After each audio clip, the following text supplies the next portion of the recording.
Jules, the saga is finally over. Carlo Ancelotti will leave Real Madrid at the end of this season and take over Brazil as boss ahead of the 2024 Copa America, right through the 2026 World Cup if Brazil qualify. In the meantime, Fernando Diniz will be in charge. Yeah, he will be in charge. He's a good coach too, with Palmeiras and what he's done in Brazil.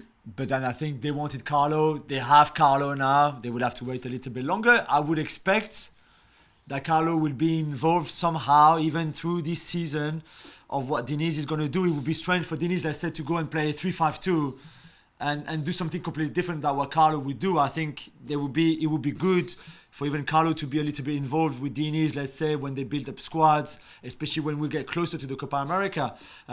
Carlo cannot be completely absent of what's going to happen between now and the Copa America. Florentino's going to agree with that. No, but what's wrong with a phone call now and again to Fernando Diniz? Because it takes time away from Real Madrid. It's the biggest job in the world. I'm sure this is what's going to happen. I think it's great news for everybody. And now Real Madrid have a year to prepare for who's coming next, which is good too. So, and exactly the next question, Gabby. How should Real Madrid prepare for his succession?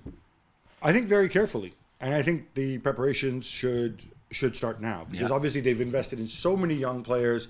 Arda Güler, the latest one, but when you go through it, you've got Rodrigo, Valverde is not old, Bellingham, Camavinga, Tchouaméni, right? So many of these guys. Vinicius is still just 22 years old, right?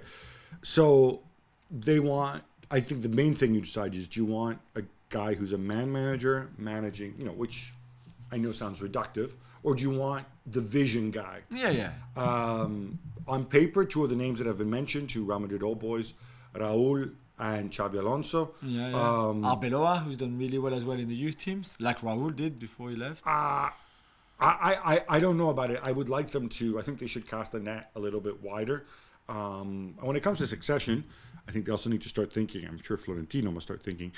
He's not going to be there forever. You should start thinking in those terms as well, because this club has to transition at some point, and you've got a great core of young players.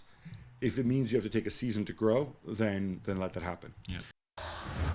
Well, thank you very much for watching ESPN on YouTube. For more sports highlights and analysis, be sure to download the ESPN app. And for live streaming, premium content, and let's not forget as well, ESPN FC 7 days a week. Subscribe to ESPN+.